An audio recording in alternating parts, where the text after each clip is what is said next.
Donc cette année, on a travaillé autour de 3 axes principaux. Le premier, c'est la revalorisation des grilles salariales conventionnelles. Et bien sûr, le dialogue social nous a permis de signer un accord. L'année dernière, nous avions eu une année blanche, sans accord. Et donc cette année, il était important de trouver avec les partenaires sociaux cet accord sur l'évolution de 2,8% de nos grilles conventionnelles qui nous ramène aux écarts avec le SMIC à nos grilles de 2022. Deuxième action, elle concerne tous les travaux autour de la ZAN, zéro artificialisation nette, et donc bien sûr faire comprendre l'importance de la logistique, l'importance de ces implantations pour les territoires et pour l'industrie, et faire en sorte que cette loi puisse être exploitable par l'ensemble des acteurs du secteur. Le troisième point concerne les externalités positives de nos métiers.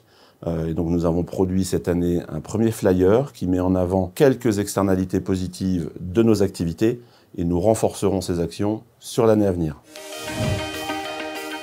L'année 2024 a été chargée pour la Commission Développement Durable. D'abord parce que tout le sujet de la CSRD et du paquet Omnibus a occupé beaucoup de temps pour alimenter nos membres et faire en sorte de pouvoir accompagner ce mouvement. Et puis l'autre sujet principal, c'est évidemment le verdissement des flottes. Le deuxième sujet sur lequel on a beaucoup travaillé aussi et qui est encore en cours, c'est toute la question de l'info-GS. Comment montrer les émissions de gaz à effet de serre à nos clients chargeurs et comment l'administration est en train de structurer cette obligation. Autre sujet majeur, le mix énergétique. Nous défendrons évidemment la solution de l'électrification des flottes, mais aussi tout ce qui peut être fait entre-temps, c'est-à-dire les biocarburants. Plus concrètement, nous avons cette année encore produit des guides, cette fois-ci donc avec les boîtes à vélo, le guide de la cyclo-logistique, et puis un guide aussi pour aider nos membres à mettre en place des ombrières de production électrique par panneaux photovoltaïques. Je voudrais vous donner aussi quelques visions sur ce que nous souhaitons faire